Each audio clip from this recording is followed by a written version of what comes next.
International cricket council ने साइम अयूब को नजरअंदाज करते हुए मेंडिस को रेड बॉल फॉर्मेट में शानदार कारकर्दगी दिखाने पर men's emerging cricket of the year के लिए नामजद किया है।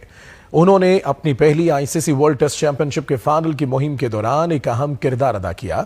26 साल नौजवान बल्लेबाज ने कई अहम इनिंग्स खेलकर एक साल में 1000 रन बनाने का एजाज हासिल किया और वो 6 बल्लेबाजों में शामिल हो गए। मेंडिस ने 2024 में तमाम फॉर्मेट में मजमूई तौर पर 32 मैचेस में 1491 रन स्कोर किए, जबकि मेंडिस ने 2024 में सिर्फ 9 टेस्ट मैचेस में 5 सेंचुरियों की बदौलत 1049 रन बनाए। उनका सबसे बेहतरीन स्कोर 182 रन नॉट आउट रहा।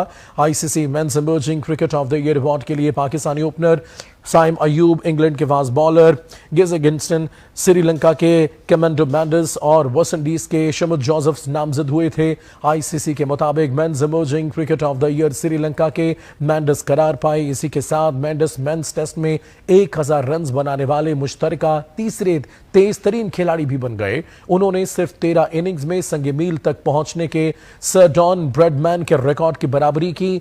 साइम अयूब को साल का बेहतरीन टेस्ट क्रिकेटर तस्लीम न करने पर शायकीन क्रिकेट ने आईसीसी से एहतजाज किया और फैसले पर अफसोस का इजहार किया।